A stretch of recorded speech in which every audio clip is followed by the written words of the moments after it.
Maya Johnson's worn sneakers announce her arrival on the polished linoleum floor of the Riverside Police Station with a series of soft squeaks that echo through the sterile lobby. The fluorescent lights overhead cast an unforgiving glare across her dark skin, creating harsh shadows that seem to emphasize every weathered line of her simple clothing. She wears faded Levi's that have seen better years, frayed at the hem where they brush against her ankles, and a plain gray Walmart t-shirt that hangs loose on her modest frame. Her hair is pulled back in a practical ponytail, secured with a rubber band that's seen too many uses. She carries herself with the quiet dignity of someone who's learned that moving through the world requires careful navigation, each step measured and deliberate. Behind the reception desk sits Sergeant Morrison, a man whose body tells the story of too many late-night takeout meals and not enough time spent chasing anything more demanding than a television remote. His uniform shirt strains against his considerable belly, the fabric pulling tight across buttons that seem perpetually on the verge of surrender. At 52, his face carries the permanent scowl of someone who's spent decades convinced that the world has treated him unfairly, that he deserves more respect, more recognition, more deference than he receives. His thinning hair is combed over in a style that fools no one, least of all himself, and his pale complexion has the unhealthy pallor of someone who spends his days under artificial light, harboring artificial grievances. "Excuse me, sir," Maya begins, her voice carrying the practiced politeness of someone who's learned that courtesy is both a shield and a weapon. She approaches the desk with her hands visible, her posture non-threatening, her expression carefully neutral. "I need to report a stolen vehicle. My car was taken from outside my apartment building last night." Morrison's bloodshot eyes drift upward from the sports page of yesterday's newspaper, taking their time to assess this new interruption to his morning routine. His gaze moves deliberately from her scuffed sneakers to her faded jeans, from her discount store shirt to her makeup-free face, cataloging each detail with the practiced eye of someone who's made snap judgments his specialty. The assessment takes longer than necessary, a calculated display of power that says she'll wait for his attention whether she likes it or not. "Stolen vehicle, huh?" Morrison leans back in his government-issued chair, which protests under his weight with a prolonged groan. His tone carries the kind of skepticism typically reserved for children claiming the dog ate their homework. "You sure it wasn't just repossessed? Happens a lot around here. People buy cars they can't afford, miss a few payments, then act all surprised when the repo man shows up." The words hit Maya like a slap, but her expression doesn't change.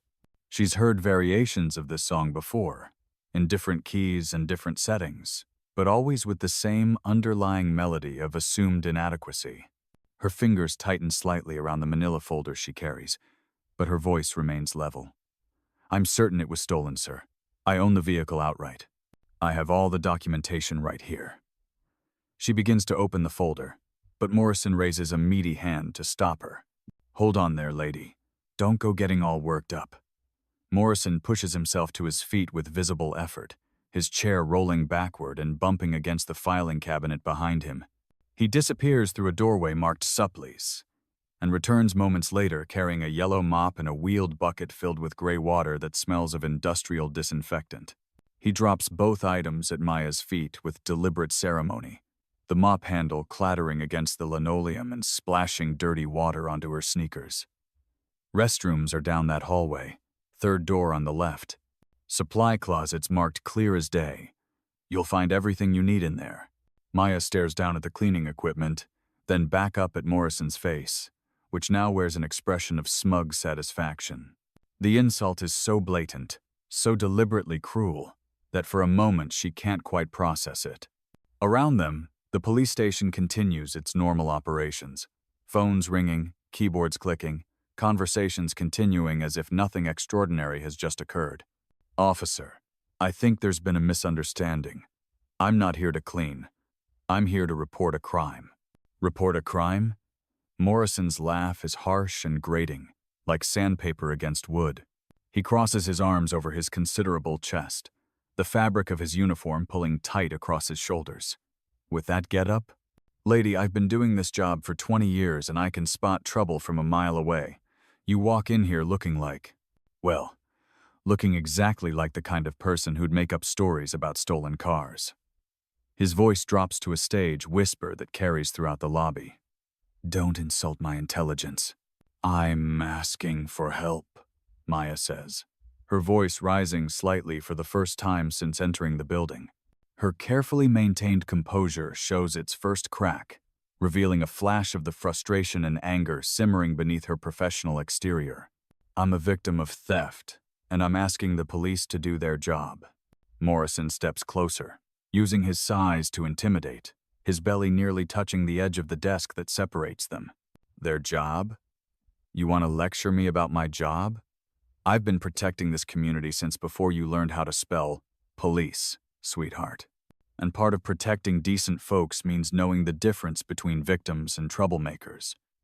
He gestures broadly at her clothing, her posture, her very presence.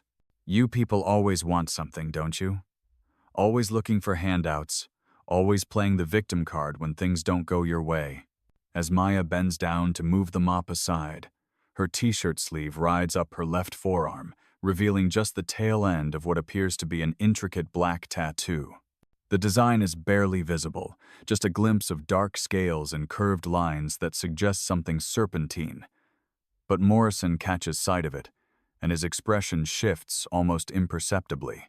For just a moment, his cocky demeanor falters, replaced by something that might be uncertainty or recognition. But the moment passes so quickly that Maya, focused on the humiliation of the mop at her feet, doesn't notice the brief flicker of confusion in his eyes. The house where Maya Johnson lives tells the story of a neighborhood that once aspired to middle-class respectability, but has been worn down by decades of economic disappointment and municipal neglect. The yellow paint peels from its wooden siding like old skin shedding in the summer heat, revealing patches of weathered gray beneath. The front porch sags under the weight of too many storms and not enough maintenance money, its boards creaking ominously under even modest weight. But the windows are clean. The small front yard is meticulously maintained, and flower boxes overflow with petunias that add splashes of purple and white to the faded facade. This is a home where people still care, still fight against the entropy that threatens to consume everything around them. Inside, the living room radiates a warmth that has nothing to do with temperature and everything to do with the love that has been invested in every carefully chosen piece of furniture, every precisely placed photograph, every hand-stitched cushion. Grandma Rose sits in her favorite armchair, a burgundy recliner that has molded itself to her small frame over the past 15 years, with a handmade quilt draped over her lap despite the muggy July evening. At 78, she still possesses the ramrod-straight posture of the civil rights activist she once was, her silver hair pulled back in a neat bun that frames a face marked by determination rather than defeat. Her dark eyes, behind wire-rimmed glasses that have seen better decades, remain sharp and assessing, missing nothing that happens in her domain. The walls around Rose are covered with the photographic history of a life spent fighting for justice. Martin Luther King Jr. shakes hands with a much younger Rose outside the Riverside Baptist Church in 1963. A faded protest sign reading, "Equal Rights Now," leans against the mantelpiece beside photographs of Maya at various stages of her life: kindergarten graduation, high school prom, college commencement. Each image tells part of a story about perseverance, about refusing to accept limitations imposed by others, about the quiet heroism of showing up day after day to do what's right even when the world seems determined to make it difficult. "How was your day at the center, baby?" Rose asks as Maya kicks off her sneakers by the front door, a ritual that's been repeated thousands of times over the years. Her voice carries the musical cadence of someone who grew up in rural Georgia, but has spent most of her adult life in this Ohio town, fighting battles both large and small for the dignity of her community.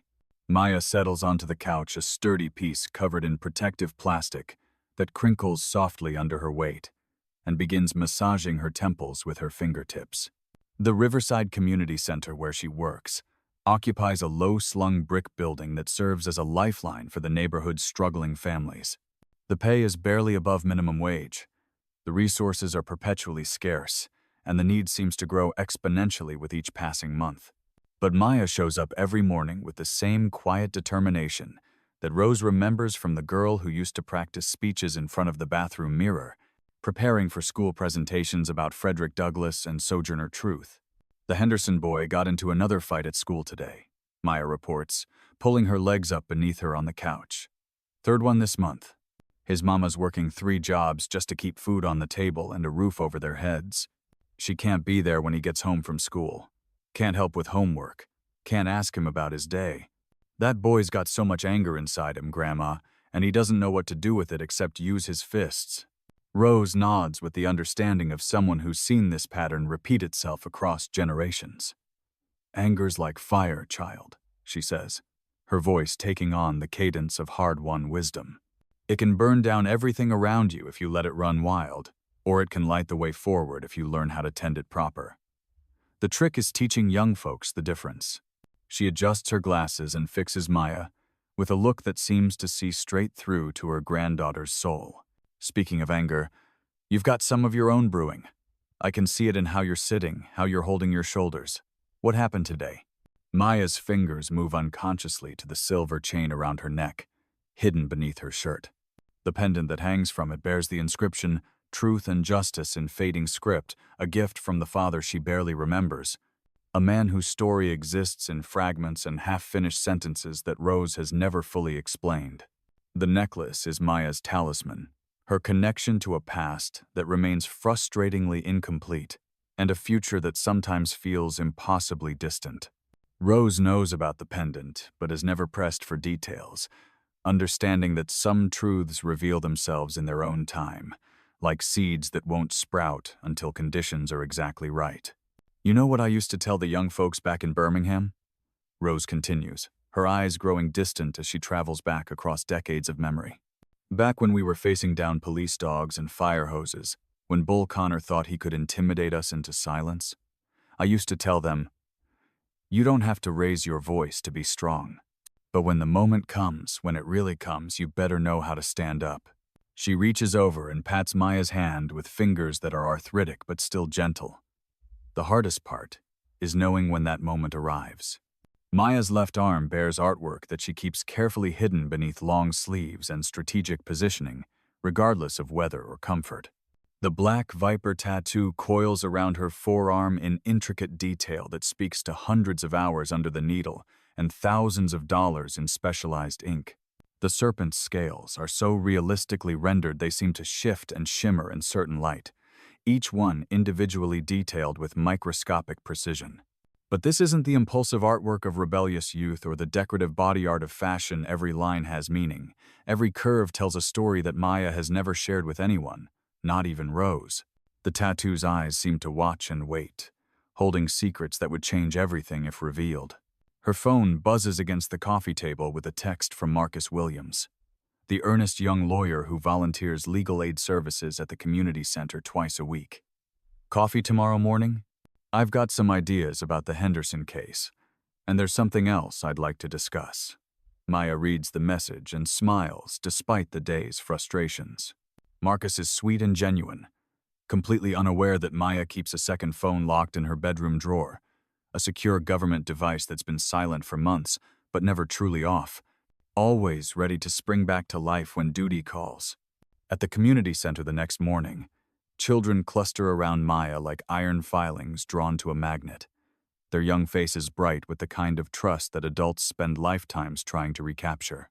She has a way of listening that makes them feel truly heard, a way of speaking that makes them believe they matter in a world that often seems designed to convince them otherwise. When 8-year-old Keisha Williams asks why some grown-ups are mean to other grown-ups just because of how they look, Maya kneels down to the girl's eye level, her voice gentle but honest. Some people are scared, baby girl, Maya explains, choosing her words carefully. They're scared of what they don't understand. Scared of changes that might make their world different from what they're used to. Scared of losing something they think belongs only to them. But fear makes people do ugly things, Keisha. It makes them say ugly words and make ugly choices. She smooths a stray braid away from the child's face. That's why brave people have to stand up, not to be mean back, because that just makes more ugly in the world, but to show a better way forward. The next morning arrives gray and humid, the kind of oppressive July weather that makes the air itself feel heavy with unspoken promises of afternoon thunderstorms. Maya stands outside the Riverside police station once again, but this time the circumstances have changed dramatically. She's not alone. Marcus Williams shifts nervously beside her, his briefcase clutched in sweaty palms, while a woman, in an expensive navy blue suit, moves with the controlled grace of someone accustomed to boardrooms and federal courtrooms. Across the street, a local news crew sets up equipment under the watchful eye of a reporter whose presence suggests that word has begun to spread about something significant happening at the station. Maya has made calls, called in favors, set wheels in motion that have been turning quietly for months, waiting for exactly the right moment to reveal themselves. She wears the same clothes as yesterday: faded jeans, scuffed sneakers, simple gray t-shirt, but something fundamental in her posture has changed. She moves with the fluid confidence of someone who knows exactly what's about to happen, who has planned for every contingency and prepared for every possible response. Inside the station, Morrison holds court with two other officers, regaling them with yesterday's encounter while he nurses his third cup of coffee and works his way through a box of donuts that represents his usual breakfast. "You should have seen this woman," he says, gesturing broadly with a chocolate-glazed cruller. "Acting like she belonged here, like we owed her some kind of royal treatment. Standing there in her Goodwill outfit, demanding we take her seriously." He takes a large bite and chews thoughtfully. "I tell you, these people get more entitled every year. Think they can just walk in here and demand service like they're paying customers at some fancy restaurant." Officer Sarah Kim sits at her desk nearby, pretending to focus on paperwork while actually listening to Morrison's performance with growing discomfort. At 28, she's been on the force for exactly 2 years, 3 months, and 16 days, not that she's counting, and she's already learned to recognize the casual cruelty that some of her colleagues mistake for professional experience. Her slight frame and wire-rimmed glasses make her look younger than her years, a fact that Morrison never lets her forget when he wants to establish dominance in a conversation. Maybe she really did need help, Sarah ventures quietly, not looking up from the incident report she's typing. Maybe her car really was stolen. Her voice carries the uncertainty of someone who's still learning to navigate the complex social dynamics of law enforcement, still trying to figure out when to speak up and when to stay silent. Morrison's laugh is sharp and dismissive. "Kim, you're too soft for this job. That's why you'll never make it past patrol, why you'll spend your whole career writing parking tickets and directing traffic at school crossings." He wipes powdered sugar from his fingers onto a napkin that he then crumples and tosses toward the wastebasket, missing by several inches. "You've got to understand the reality of what we do here. We're the thin blue line between decent, law-abiding citizens and the troublemakers who want to drag this whole community down into chaos." When Maya walks through the glass doors again, Morrison's face lights up with malicious anticipation. Well, look who decided to come back for round 2. He pushes his chair back from the desk and stands with theatrical slowness, making sure everyone in the station can witness his performance. "Did you bring your cleaning supplies this time? Or do I need to get them for you again?" Maya approaches the front desk with measured steps, her movements controlled and purposeful. "Sergeant Morrison, I'm here to file a formal complaint about yesterday's incident." Her voice carries clearly throughout the lobby, pitched at exactly the right volume to be heard without seeming aggressive. "Yesterday's incident?" Morrison leans against the desk, his considerable bulk casting a shadow over the paperwork scattered across its surface. "You mean when you tried to waste our valuable time with some cock and bull story about a stolen car? When you came in here looking like a vagrant and expecting to be treated like visiting royalty? I mean, when you refused to take a legitimate police report because you made assumptions about me based on the color of my skin and the clothes I was wearing." Maya's words hang in the air like an accusation, clear and unavoidable. Around them, the normal sounds of the police station, ringing phones, clicking keyboards, muffled conversations, seem to fade as everyone becomes aware that something significant is happening at the front desk. Morrison's face darkens, his jovial mask slipping to reveal something uglier underneath. "Are you calling me a racist? Because that's a serious accusation, lady." I've been protecting this community for 20 years, keeping the peace, making sure decent folks can sleep safe in their beds at night. His voice rises with each word, taking on the righteous indignation of someone who believes his own mythology. I don't see color when I look at people. I see criminals and law-abiding citizens. And yesterday, you looked exactly like trouble. I looked like a black woman wearing jeans and a t-shirt, Maya responds, her voice remaining level despite the provocation. And you decided that meant I didn't deserve equal treatment under the law, didn't deserve the same courtesy and respect that you'd show to anyone else who walked through that door asking for help. Sarah Kim has stopped pretending to work on her paperwork and now watches the confrontation with growing alarm. Something about Maya's calm demeanor, her articulate responses, her complete lack of intimidation doesn't match Morrison's description of a troublemaker looking for a handout. The disconnect between Morrison's characterization and the reality standing before them makes Sarah increasingly uncomfortable. Morrison slams his palm down on the desk, the sharp crack echoing through the station like a gunshot. I've had enough of this bullshit. Kim, get Captain Bradley out here right now. I want this woman removed from the premises for harassment and disturbing the peace. He turns back to Maya, his face red with anger. You want to play games? Fine. But you picked the wrong cop and the wrong station to mess with.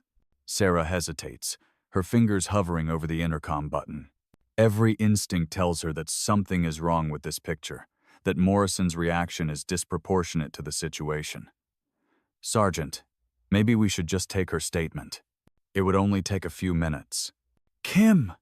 Morrison's voice cracks like a whip, filled with the authority of rank and years of intimidation. Are you questioning my professional judgment? Because if you are, I can arrange for you to spend the rest of your very short career writing parking tickets in the worst neighborhoods in this city.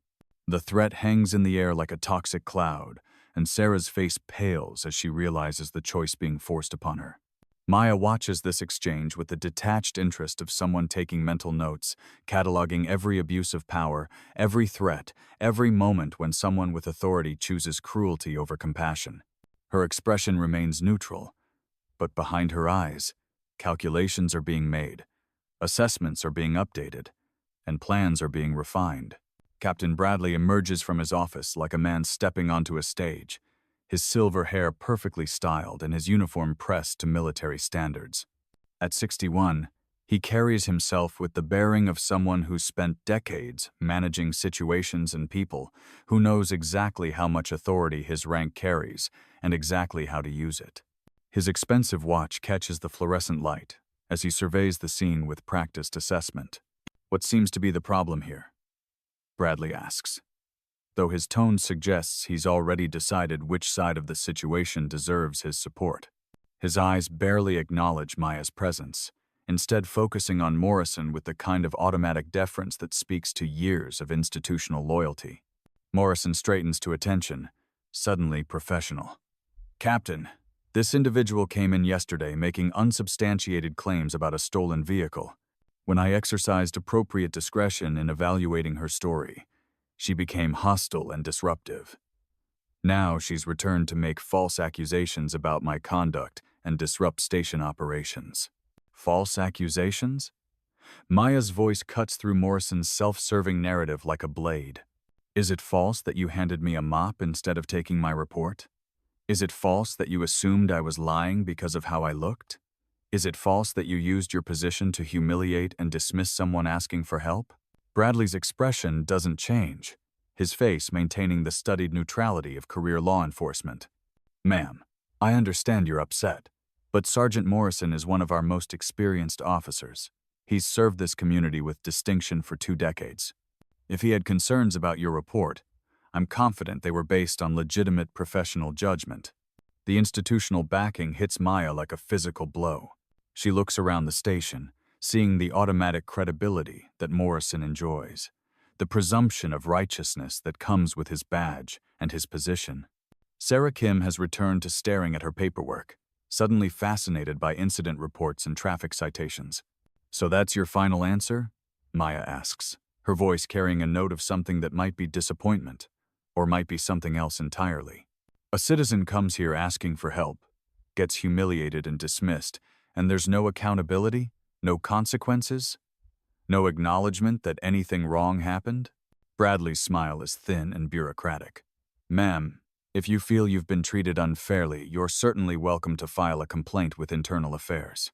The forms are available on our website, or you can request them from any officer. The dismissal is complete, professional, and devastating in its casual indifference. Maya stands in the middle of the police station, surrounded by people sworn to protect and serve, and feels the full weight of a system designed to maintain existing power structures at any cost.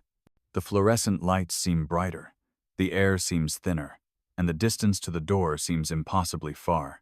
As she turns to leave, Morrison calls out one final insult. Hey, lady, next time you want to waste our time with fairy tales, maybe think twice about it. We've got real police work to do. Maya pauses at the door, her hand resting on the metal handle. When she turns back, everyone in the station can see that something fundamental has changed in her expression. The defeat they expected to see isn't there. Instead, there's something that looks almost like anticipation. You're absolutely right about one thing, Sergeant Morrison, she says, her voice carrying clearly through the sudden silence. Next time will be very different indeed. She walks out into the humid morning air, leaving behind a police station full of people who think they've won a decisive victory. They have no idea that the real battle is just beginning. 24 hours later, Maya Johnson returns to the Riverside Police Station, and everything has changed. She doesn't come alone this time. Marcus Williams walks beside her, his earlier nervousness replaced by the grim determination of someone who's seen evidence that has shaken his faith in institutions he once trusted. He carries a leather briefcase that seems heavier than its size would suggest, weighted down with documentation that will reshape everyone's understanding of what's been happening in their community. Behind them, a woman in an expensive Navy suit moves with the controlled grace of someone accustomed to boardrooms, federal courtrooms, and high-stakes negotiations where careers and reputations hang in the balance. The woman's presence alone should signal to any observant police officer that this is no ordinary complaint or civilian grievance. Her suit is tailored, her shoes are leather, and her briefcase bears the kind of subtle but unmistakable markers of federal authority. She moves like someone who's comfortable with power, who knows exactly how much weight her words carry, and exactly how to use that weight to maximum effect. Maya herself has undergone a transformation that's subtle but unmistakable to anyone paying attention. She still wears jeans and sneakers, the same faded Levi's and scuffed Nikes as yesterday, but her t-shirt has been replaced by a crisp white button-down that's pressed and professional.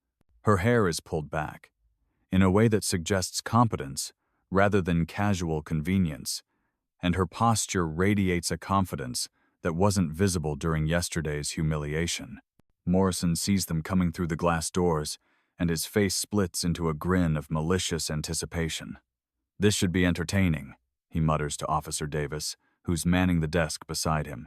Looks like she brought her whole legal team. Probably thinks she can intimidate us with lawyers and fancy suits. Maya approaches the front desk, with the same measured pace as yesterday, but everything else about the situation has changed. She doesn't wait for Morrison to acknowledge her presence or grant her permission to speak. Instead, she places both hands flat on the counter and addresses him in a voice that carries throughout the station with unmistakable authority. Sergeant Morrison, I need you to listen very carefully to what I'm about to tell you. Her words are clear, precise, and delivered with the kind of calm certainty that makes everyone within earshot stop what they're doing and pay attention. Morrison's grin widens as he leans back in his chair.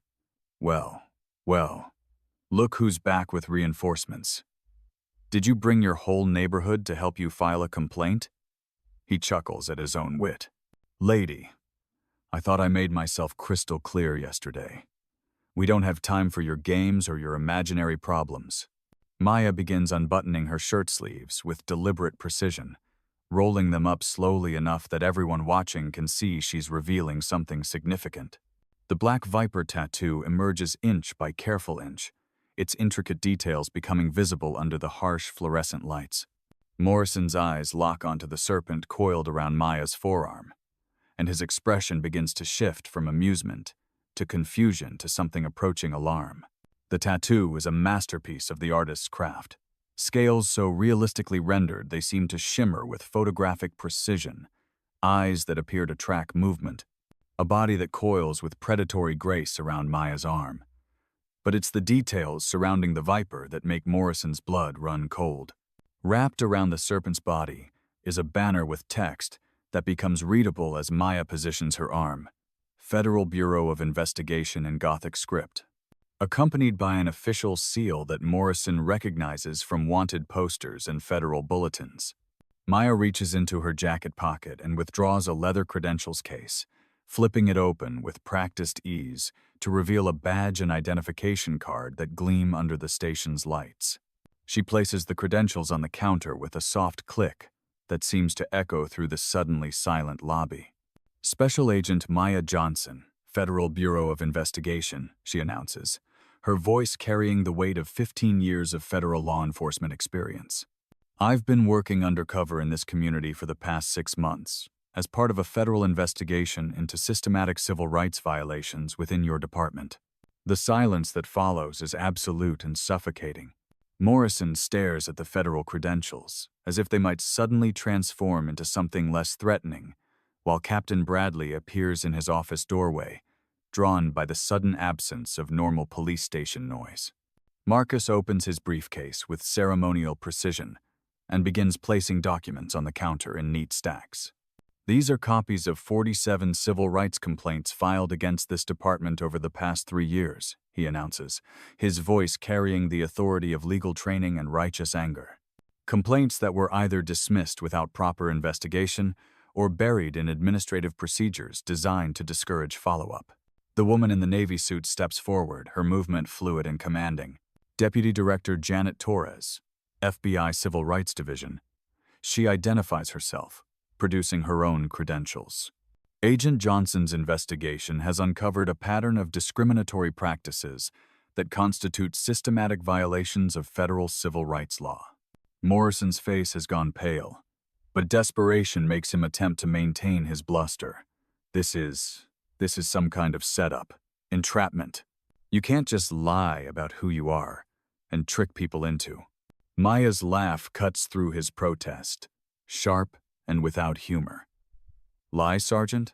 I never lied about anything. You made assumptions about who I was, based entirely on my appearance, my clothing, and your own prejudices. I simply allowed you to reveal your true character without interference. She turns slightly to address the news cameras that have been permitted inside the station, her movement practiced and professional. What you witnessed yesterday was not an isolated incident or a moment of poor judgment. It was standard operating procedure for how this department treats citizens of color who seek help from law enforcement. Captain Bradley attempts to regain control of the rapidly deteriorating situation. Now hold on just a minute here. These are extremely serious allegations, and we have established procedures for handling complaints of this nature. Procedures? Maya's voice cuts through his diplomatic deflection like a laser. Like the procedure that resulted in Jerome Washington spending 3 days in jail because Officer Morrison claimed he couldn't verify identification that was perfectly valid, or the procedure that led to Maria Santos being strip-searched in front of her teenage daughter because she looked suspicious walking through her own neighborhood. Marcus continues removing documents from his briefcase, each stack representing another violation, another abuse of power, another life damaged by institutional racism. We have documentation of 19 separate instances where Sergeant Morrison used racial slurs in official communications. We have recordings of conversations where Captain Bradley instructed officers to keep the undesirables confined to their own neighborhoods. Morrison's desperation becomes palpable as the full scope of the investigation becomes clear. Recordings. You can't record police officers without consent. That's illegal wiretapping. Maya fixes him with a stare that could cut through steel. What's illegal, Sergeant, is violating the constitutional rights of American citizens. What's illegal is taking an oath to serve and protect, then using your badge and your authority to intimidate, humiliate, and oppress the very people you swore to defend. Deputy Director Torres addresses the assembled crowd of officers, reporters, and civilians who have gathered to witness the confrontation. This investigation has also revealed significant financial irregularities. Sergeant Morrison and Captain Bradley have been receiving payments from local criminal organizations in exchange for selective enforcement of narcotics laws and other criminal statutes. The corruption allegation lands like a bomb in the middle of the police station. Morrison lunges forward, his face contorted with rage and panic. "That's a goddamn lie! You can't prove any of that bullshit." Maya raises her hand, and in her palm sits a small digital recorder, its red LED blinking steadily. The device seems impossibly small to contain such devastating power, but everyone in the station understands immediately what it represents. December 15th, 2024. Maya says with clinical precision. 3:47 p.m. Your conversation with Michael Rodriguez, also known as Big Mike, leader of the Riverside crew. Would you like me to play the recording for everyone here, Sergeant Morrison? Morrison's face goes through a rapid series of color changes from red to white to green as he realizes the full extent of his exposure. You can't. That's not. Maya presses the play button, and Morrison's own voice fills the police station, clear and unmistakable. 50,000 per incident, and we guarantee to look the other way on your street-level operations. Just keep your people away from the nice neighborhoods. I don't want any political heat from downtown affecting our arrangement. The recording continues for 30 seconds that feel like hours, documenting negotiations over payment schedules, territory agreements, and specific crimes that would be ignored in exchange for cash. When Maya finally stops the playback, the silence in the station is deafening. Captain Bradley makes one last desperate attempt to salvage the situation. This is all circumstantial evidence. Recordings can be doctored. Documents can be fabricated. We'll fight these charges in federal court. Maya turns to face him with an expression that might, under different circumstances, be mistaken for pity. Captain, you're going to have a very difficult time fighting charges when your own voice appears on 17 different recordings discussing strategies for managing the minority problem in this community. She addresses the news cameras directly, her voice taking on the measured cadence of someone accustomed to speaking to audiences that extend far beyond the immediate room. For 6 months, I lived in this community as Maya Johnson, social worker, and concerned citizen. I experienced firsthand how law enforcement treats people who look like me, people who can't fight back, people who have nowhere else to turn when they need help. Maya rolls up her sleeve higher, revealing more of the Black Viper tattoo. Additional details become visible: wings that mark her as a member of an elite FBI unit, scales that form the subtle pattern of an American flag, eyes that seem to hold the weight of constitutional authority. The Black Viper represents patience, observation, and precision, she explains to the cameras and the assembled crowd. We watch carefully, we gather evidence methodically, and when the moment is exactly right, we strike with the full force of federal law. Morrison attempts one final desperate gambit to salvage his reputation and his freedom. You think you can just waltz in here and destroy people's careers based on some out-of-context recordings? We've served this community faithfully for decades. We've put our lives on the line to protect decent citizens from criminals and troublemakers. Maya steps closer to Morrison, and despite her average height, her presence suddenly seems imposing and inescapable. Served? You served your own prejudices and your own bank accounts. You served everyone except the people who needed protection most. Her voice rises for the first time since entering the building, filled with controlled fury that speaks to months of witnessed injustice. You want to know what real service looks like, Sergeant Morrison? Real service is getting up every morning and helping children who've lost hope find reasons to believe in tomorrow. Real service is standing between the vulnerable and those who would exploit their vulnerability. Real service is using whatever power you have to lift people up, not to grind them down under your heel. Deputy Director Torres signals to federal agents positioned strategically around the station, their presence having gone unnoticed until this moment. Sergeant Morrison, Captain Bradley, You are under arrest for conspiracy to violate civil rights under color of law, accepting bribes from criminal organizations, and obstruction of justice. As the handcuffs click into place around Morrison's wrists, he looks at Maya with something approaching bewilderment, as if the fundamental assumptions that have guided his worldview are crumbling in real time. I don't understand any of this. Why did you go through all this elaborate deception? Why not just file a complaint through proper channels? Maya's response is quiet, but carries throughout the station with perfect clarity. Because yesterday, when you handed me that mop and told me to clean your restrooms, you weren't just disrespecting me personally. You were demonstrating the systematic dehumanization that you and officers like you inflict on people of color every single day. She turns to address the crowd of reporters, officers, and civilians who have gathered to witness this moment of institutional reckoning.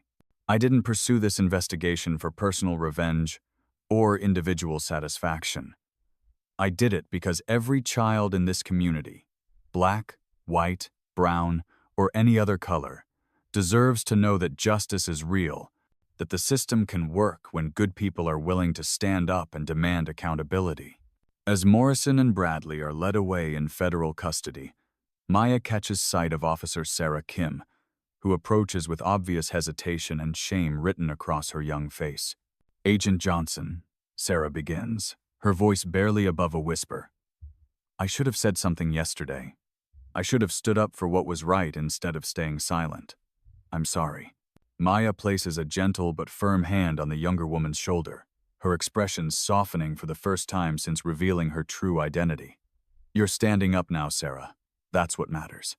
The question is, what you're going to do tomorrow, and the day after that, and every day following when you have the choice between courage and convenience."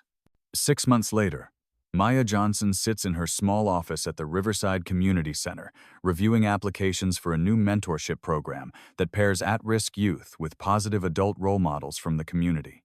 The yellow paint is still peeling from the building's exterior walls, and the budget remains perpetually tight, but something fundamental has shifted in the neighborhood's relationship with law enforcement and with itself. The transformation began immediately after Morrison and Bradley's very public arrests, sending shockwaves through both the police department and the community it serves. 17 officers underwent federal investigation, with 8 ultimately dismissed from the force for various violations ranging from excessive use of force to falsifying reports. Sarah Kim was promoted to sergeant and tasked with implementing comprehensive community policing initiatives designed to rebuild trust between law enforcement and the citizens they serve. The 47 civil rights cases that had been systematically buried or dismissed were reopened and properly investigated, resulting in significant financial settlements for victims and their families. More importantly, the cases established legal precedents that made similar abuses more difficult to perpetrate and easier to prosecute in the future. Maya has returned to her life as a social worker, though the FBI credentials now hang openly in her office rather than hidden in a locked drawer.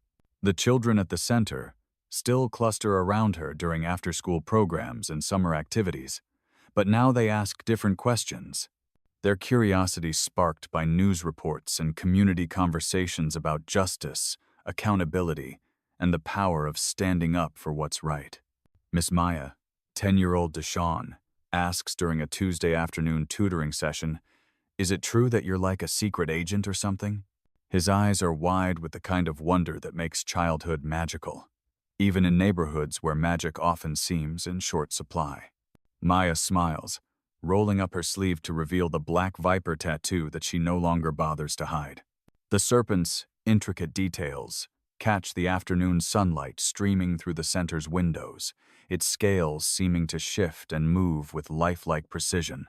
"I'm like you, Deshawn, someone who believes that right is right and wrong is wrong, and that good people have a responsibility to stand up for what's right, even when it's difficult or scary."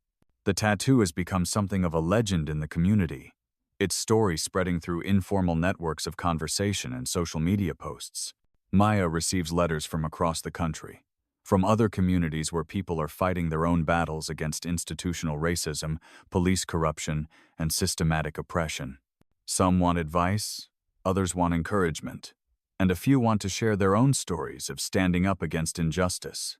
Grandma Rose, now 88 and increasingly frail but no less mentally sharp, watches news coverage of similar investigations in other cities from her favorite armchair. "You know what makes me proudest?" she tells Maya during one of their evening conversations over dinner. "Not that you brought down those corrupt police officers, though Lord knows they had it coming. I'm proud that you did it the right way with evidence instead of violence, with the law instead of revenge, with your mind instead of your emotions." Marcus Williams finally worked up the courage to ask Maya on a proper date, though he later admitted that learning about her federal law enforcement background was initially intimidating. "I used to think you needed someone to protect you," he tells her over dinner at a small Italian restaurant downtown.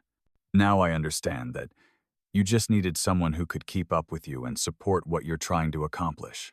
The scholarship fund that Maya established with restitution money from the corruption investigation has already sent 6 young people of color to law school, with full tuition coverage and mentorship support throughout their studies. She speaks at their graduations, always ending with the same essential message: the system isn't broken, it's working exactly as it was designed to work. If you want it to work differently, you have to be willing to get inside it and change it from within. At the police station, a new culture slowly takes root under Sarah Kim's leadership. Weekly community meetings allow citizens to voice concerns directly to officers in a structured, respectful environment. Comprehensive training programs focus on de-escalation techniques, cultural sensitivity, and constitutional law. Body cameras are mandatory for all interactions with the public, and footage is regularly reviewed by civilian oversight committees. The changes are imperfect and sometimes frustrating, progress measured in small increments rather than dramatic breakthroughs, but they represent genuine movement toward accountability and mutual respect between law enforcement and the community. Maya often drives past the police station on her way home from work, sometimes catching glimpses of officers. She recognizes good people who were always there, but never had institutional support for challenging the toxic culture that Morrison and Bradley had cultivated over decades. They wave when they see her, gestures of mutual respect between people committed to the same ideals through different methods and different roles. The Black Viper tattoo serves as a constant reminder of the delicate balance Maya has learned to maintain throughout her career. The serpent represents patience and precision, the willingness to wait for exactly the right moment to act decisively. The wings remind her that real power comes from lifting others up rather than tearing them down. The scales that subtly form an American flag pattern represent her unshakable belief that the country's founding ideals are worth fighting for, even when its daily reality falls tragically short of those principles. On a warm evening in late spring, Maya stands before an auditorium packed with high school students from across the district. The teenagers represent the beautiful diversity that Morrison and Bradley tried so hard to suppress and divide. Black and white, Latino and Asian, recent immigrants and families whose roots in America stretch back generations.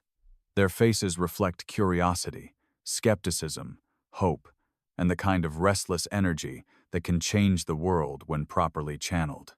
"A lot of you have asked me why I chose to work undercover, instead of fighting openly from the very beginning," Maya begins, her voice carrying easily through the room without amplification. "The answer is simple. Sometimes real change requires strategy and patience, not just courage and good intentions." She pauses, letting her eyes sweep across the sea of young faces. "Everyone in this room has power. You have the power to choose kindness over cruelty, understanding over hatred, action over indifference. You have the power to stand up when you see injustice, to speak out when you witness wrongdoing, to be the change you want to see in your community." A young black girl in the front row raises her hand tentatively. "Miss Johnson, what if we try to stand up for what's right and nobody listens to us? What if they just ignore us or tell us we're too young to understand?" Maya's smile is warm and knowing, carrying the wisdom of someone who has faced similar dismissals and found ways to overcome them.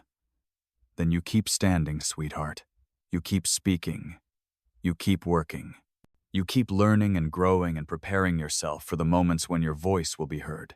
She rolls up her sleeve, revealing the Black Viper tattoo to the assembled students. Because the truth has a way of making itself known, even when powerful people try to silence it. Justice has a way of emerging, even when institutions try to suppress it. As the assembly ends and students file out in clusters, Maya catches fragments of their conversations.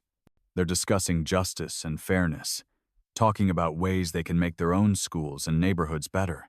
Some express interest in becoming lawyers, others in law enforcement, still others in teaching, social work, or community organizing. All of them seem to understand that positive change begins with individual choices to do what's right, even when it's difficult. Maya walks home through the same neighborhoods where she conducted her undercover investigation, past houses where families sleep more peacefully now that they trust the police to protect rather than harass them. The streetlights illuminate her path, but they also cast shadows where new challenges might be lurking, where other injustices might be taking root. The work is never finished. Somewhere else, there's another Morrison abusing his authority, another Bradley protecting corruption, another system that needs people willing to stand up and demand better. But somewhere else, there's also another Sarah Kim ready to choose courage over convenience, another Marcus Williams ready to fight for justice through legal channels, another community ready to demand accountability from those who wield power. Maya Johnson, federal agent and community social worker, keeper of secrets and champion of truth, walks through the quiet streets with the calm confidence of someone who understands that justice is not a destination, but a journey that requires constant vigilance and renewed commitment from each generation. In her pocket, her secure FBI phone buzzes with notification of a new assignment, another community where her particular skills might be needed. In her heart, she carries the voices of every child who's ever asked whether fairness is real, whether good people really do prevail sometimes, whether standing up for what's right is worth the personal cost and professional risk. Maya Johnson smiles as she reads the encrypted message, already beginning to plan her next identity, her next mission, her next opportunity to prove that the arc of the moral universe really does bend toward justice, but only when good people are willing to grab hold of it and pull with all their strength. The Black Viper tattoo moves with her through the darkness, patient and watchful, ready for whatever challenges tomorrow might bring to a world that still needs people brave enough to stand up for what's right.